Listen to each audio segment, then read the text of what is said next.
5 useful tips on trout fishing. In fishing, trout are one of the favorite fishing friends of most anglers. These crafty fish are abundant anywhere. The native habitat of these crafty fish depends on the type of trout. For brook trout, the native habitat includes the territory from Labrador westward to the Saskatchewan, while the rainbow trout is a native of the Pacific slope from Alaska to California.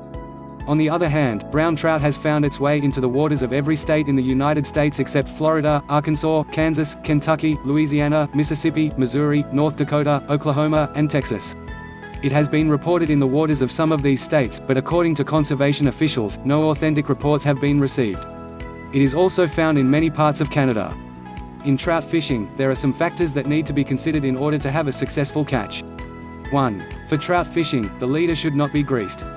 It will not sink far enough to cause any difficulty when picking the line and lure from the water, but if it is allowed to float, it will cast a shadow on the bottom of the stream which may scare the trout. 2. The trout is one of the fishes that are usually secured through the use of the dry fly. For trout, the current as well as the pool should be fished. It may sometimes be a bit difficult to keep the fly from sinking or dragging because of the various conditions of the current, but this is a matter that the angler will have to figure out for himself. 3. It is not good practice when fishing for trout to fish directly upstream so the flies, line, and leader will float directly over fish. The fisherman should make the cast from one side of the stream so the fly will only float over the fish. 4. It is important to make the first cast the best. A feeding trout will usually strike the first lure presented if it is cast so that it will float over his private domain. The angler should never fail to fish the lower end of the pool first even if the trout are rising in the middle or upper end.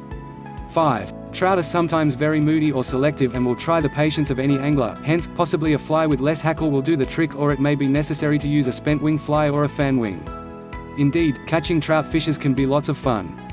The anglers just have to remember these tips in order to have a happy catch.